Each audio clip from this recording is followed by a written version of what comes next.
जी नमस्कार, मैं हूं विपुल कुमार। अभी अभी बड़ी खबर निकलकर सामने आई है और खबर ये है कि नीतीश सरकार के कैबिनेट विस्तार होने जा रहा है और कैबिनेट विस्तार में दोनों दलों के मंत्रियों को सूचना दे दी गई है। उनको इनवाइट कर दिया गया है कि आप 6:15 में राजभवन पहुंचेंगे और राजभवन में आपको शपथ ग्रहण लेना है।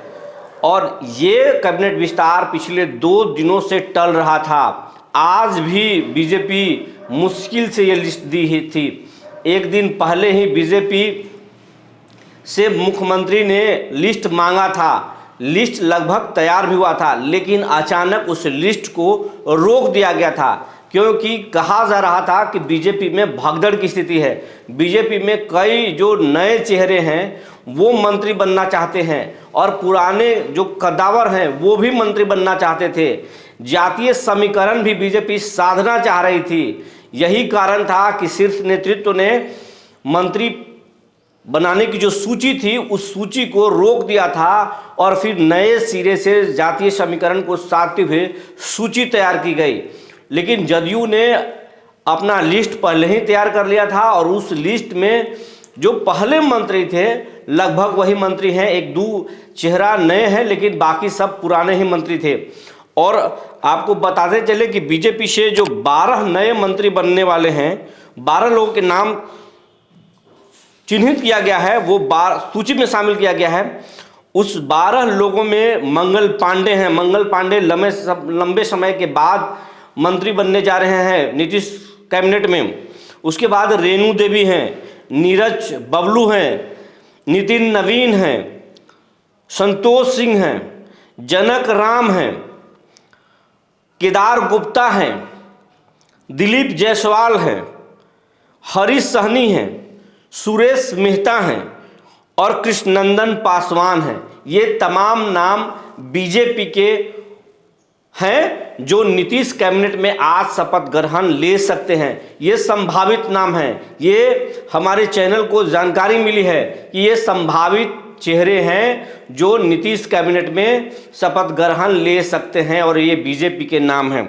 अगर इसी तरह हम बात करें तो जदयू से जो नाम सामने आ रहा है उसमें सुनील कुमार हैं, शीला मंडल हैं, अशोक चौधरी हैं, महेश्वर हजारी हैं, जयंत राज हैं, जमा खान हैं, लेसी सिंह हैं, रत्नेश सदा हैं और मदन सहनी हैं। ये तमाम नाम जो हैं और ये हैं और ये शपथ ग्रहण लेंगे।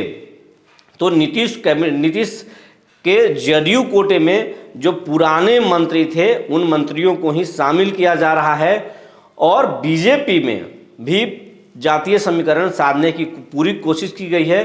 कई जो पहले मंत्री थे उन मंत्रियों को शामिल किया गया है, लंबे समय के बाद शामिल किया गया है और इसलिए शामिल किया गया है कि कहीं विद्रोह की स्थिति भी ना हो जाए। क्योंकि जब इसके पहले आप याद कीजिए, इसके पहले जब विश्वास मत बिहार विधानसभा में पेश करना था, नीतीश कुमार को जब बिहार विधानसभा में बहुमत पास करना था, उस समय बीजेपी के कई विधायक सदन में नहीं पहुंचे थे वोटिंग के समय में और कहा जा रहा था कि वो आरजेडी से, महागठबंधन से मिले हुए हैं और इसीलिए नहीं आए थे। जदयू के भी कई विधायक गायब थे वोटिंग के समय तक। जब स्पीकर के लिए वोटिंग हो रहा था उस समय नहीं थे। तो ये स्थिति बन न जाए इसीलिए बीजेपी इस लिस्ट को बनाने में कुछ समय लिया और बहुत सोच समझ के इस लिस्ट को तैयार किया गया है ताकि इसका नुकसान न हो जाए। जैसे मंगल पांडे को अगर मंत्री नहीं बनाया जाता है, जनक राम को नहीं बनाया जाता है, या तमाम जो नाम हैं उनको अगर नहीं बनाया जाता, वो नाराज़ हो जाते और वो पार्टी में विद्रोह कर देते, तो इसको कहीं ना कहीं लोकसभा चुनाव में नुकसान होता। और बीजेपी और ख़ास करके पीएम मोदी लोकसभा चुनाव में 0 रिस्क में रहना चाहते हैं, कोई रिस्क नहीं लेना चाहते हैं।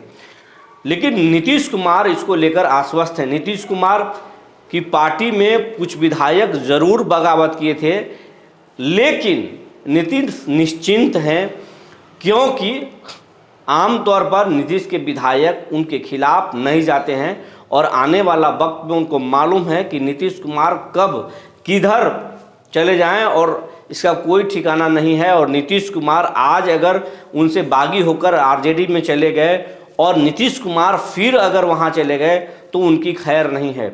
तो नीतीश के विधायक इधर उधर नहीं होंगे, ये इसकी संभावना कम है। हालांकि टूट की बात हमेशा आती है, लेकिन ऐसा अब तक नहीं हुआ है।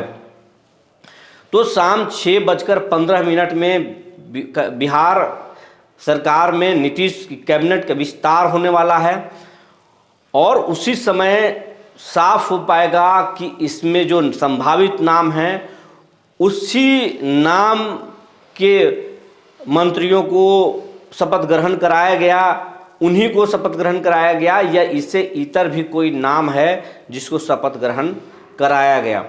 जो जानकारी निकल कर आई थी हमने आपको बता दिया। तब तक के लिए धन्यवाद।